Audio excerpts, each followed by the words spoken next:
Hi everyone, Tears of the Kingdom is finally here after a long wait, and in today's video we'll talk about some tricks that will help you early game to make things easy for you.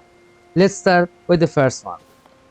The first one is when you are diving from the sky, you can use your zoom to mark anything that is interesting for you, like this tower, or if you see a shrine or temples in this game, you can mark all of them, the holes for the depth. If you didn't see that, there is an underground map for the game, but you can mark any interesting thing that make you want to go there. These things that has memories in here in the game. You can mark all the thing before you arrive to the ground. When you finish, you can just accelerate and go to whatever things you want to go to.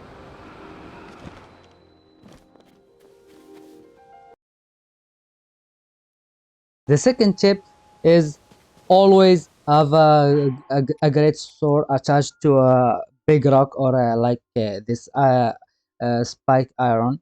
You will really need it. It's very helpful to crack these rocks because you can't do that with only the big sword. You will need a big rock attached to it or something. So always have that on you. There is a location in here that you can get always one of these and another spiked iron to attach it to your weapon.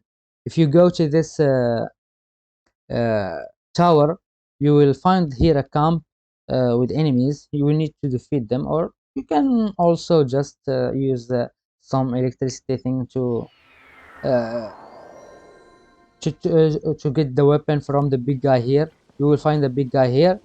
You will need to take him, or you just need use electricity to do that, and you will find a bigger spike iron here. You can attach it to your weapon. That's the big guy. You can see that he doesn't have his weapon because that's his weapon that I have now. So for another tip, now let's talk about some tips with the fuse. So you will really need to experience it for yourself to get the best of it, but there are some interesting weapons, not the whole weapon but the best one, like when you got this spear. As you will see in Tears of the Kingdom, most of the weapons are really weak, so you won't get the full power with just the weapon, so you really need to fuse them with monster parts or other things you will find in the wild. When you start the game, you won't find some amazing thing, but when you will start to kill the black degree of the monsters, you will get some really good parts to fuse them with the weapons. But the other thing is you will get some the base weapon, as you can see with this, that this weapon will give you powerful attacks when you are down to the last heart.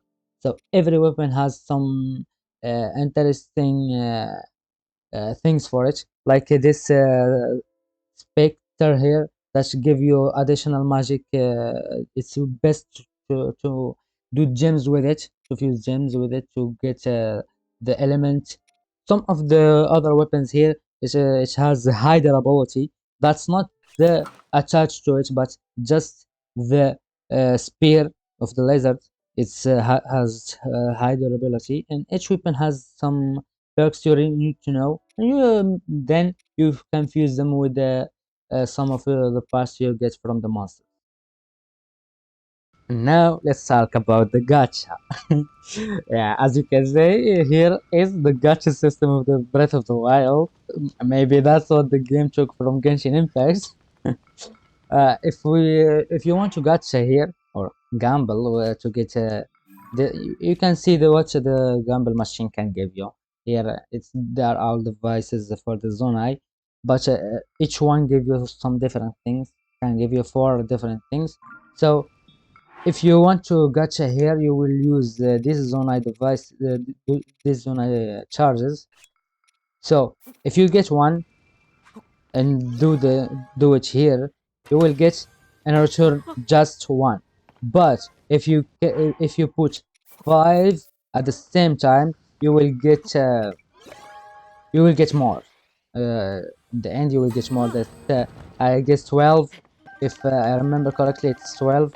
So always put the max you can put here to get the best rewards for the Zonai devices. And now let's talk about some tips about getting some height in the game. There are two tips for this, or two very clever ways to do this. The first one is to use the chili. Where is the chili? It's here.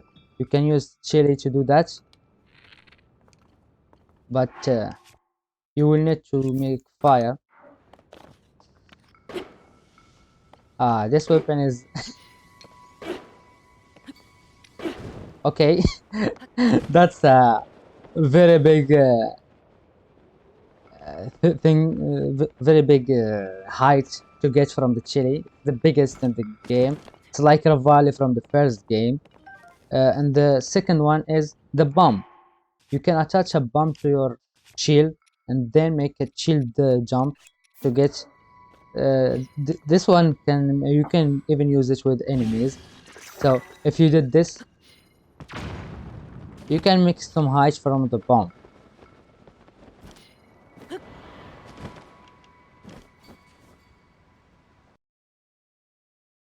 And now let's talk about some tips about surfing in the game. So you can attach a cart or a mine cart to your shield, and that will make your surfing way better than it is regular. But maybe it will take some of your durability of the shield, but it's really fast in comparison with the shield surfing alone.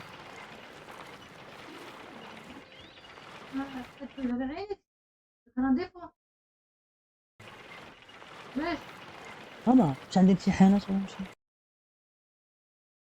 Now for the next step, let's talk about the depth. But before heading to the depth, you will need after getting the glider to come here and talk to the crazy scientist. I forgot his name, but you will know him, the crazy scientist from the Breath of the Wild that makes the ancient weapons in the Breath of the Wild. But you will find if you don't know him, you will come here and talk to the crazy scientist. You will see a red mark in his head. So talk to him, and you will get a quest to head to the depth. But that will unlock the camera. I think this quest I still just did it last time, so I still didn't progress in this quest. But now let's head to the depth. As you can see in the map, every place has this red hole in it.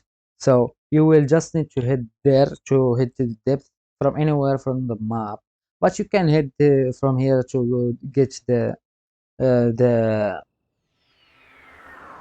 to get the quest. But it doesn't really matter if you want to head from anywhere. So let's go from here.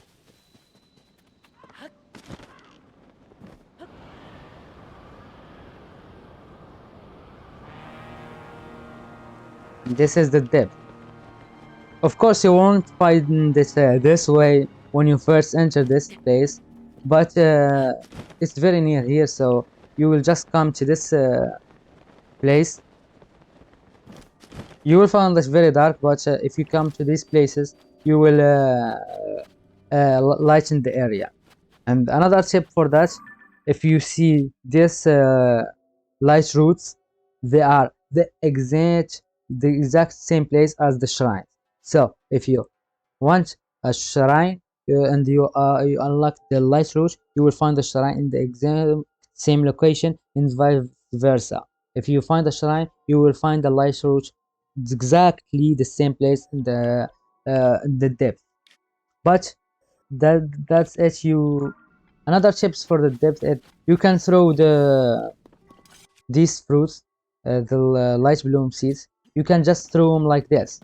You don't really need a bow and the arrow to do that. You can just throw them, press throw, then press the up D-pad to do that. By the way, if you asking why the screen gets black in here, that I mean that's what we are suffering to get more than 30 FPS in this game.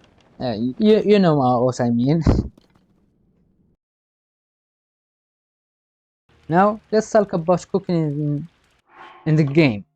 So there is a lot of things to do in cooking in this game. It's it's really big, but you just need to read what the material says. If the material says something, that's the effects it will get you. So here you can see the apple doesn't give you anything. The this alien it give you more more health. This seeds give you it give you speed. The bananas give you attack. The chill, the spicy pepper give you the high temperature resistance. These are five fruits. Don't cook them. These fruits, don't cook them. They just they are like fire and the ice and the shock arrows from the Breath of the Wild. So these are the water arrows. So don't cook them. The bomb arrows too. But any other thing you can just read the description and it will give you what effects it will got you. But remember, not don't mix different things that give you different effects, because if you did that it won't give you any effects. If you mix the two things has different effects, you won't get any effect. So just don't mix different effects. If you want, you can mix something that doesn't give you any effects but give you health, like apples. That's normal. You will get now the attack power, but don't mix things that have the different effect. Now let's talk about the story without spoilers until now. So after completing the first mission and the ground and getting the glider, you will get four markers in the map. You can choose to go anywhere, but the game insists on you to go to Rito Village. And I too insist you go to Rito Village first, because you will get too many things in the way to there. First, you will meet Hatsu in the way. Just search for him. You will meet Hatsu on the way to expand your inventory. You will meet Impa in the way. I won't say where. Just explore and you will find Impa. And you find Impa. You will find her near a stable, but just go talk to her. You will unlock another mission, and also the ability you will get from completing the Rito arc is really cool. It will find it will help you really in exploration. So I really advise you to go here first. I still didn't finish any other one. I spent most of the time the game just exploring the map. So you will go to there pretty much when I finish what I am doing now. And now let's talk about the last tips. It will be a little bit spoiler, so if you don't want to know where the Hellion Shield is, I advise you to go out from the video, because this is the last tips and it is the location of the Hellion Shield. Because if you did go to the last location it was in, uh, these caves here, you will find a surprise and maybe a little boss battle there. So be careful. If you go there, you will find a big surprise in the Hinox places. You won't find the Hinox. You will find another strong enemy there. So be careful. But if I am gonna be honest, you will find this base weapon, the Gloom Sword.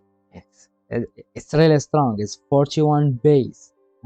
So it's very strong if you want to go there. But let's talk about the Hellion Shield now. So if you want to go want the Hellion Shield, you will need to come here in the castle. So as you know, the castle is in the sky, but the caves are still in here. You will just need to go this passageway. As you can see, it's here. You can just come from here, use some spicy chilies. You will to create updraft, and you come here, and here is the cave. Just go in here.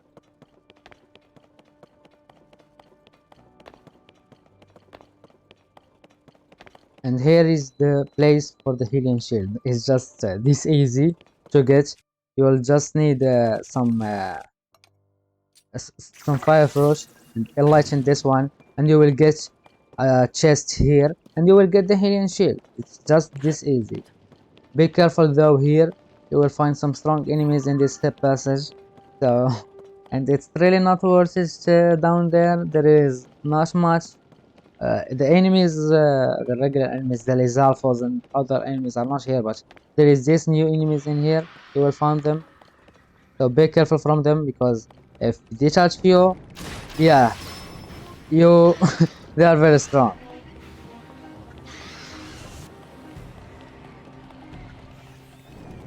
So let's end the video here as we are going to die, but let's end the video here. Thanks you for watching this video. If you find it helpful, press the like button and subscribe for more videos for Breath of the Wild, and see you in another video.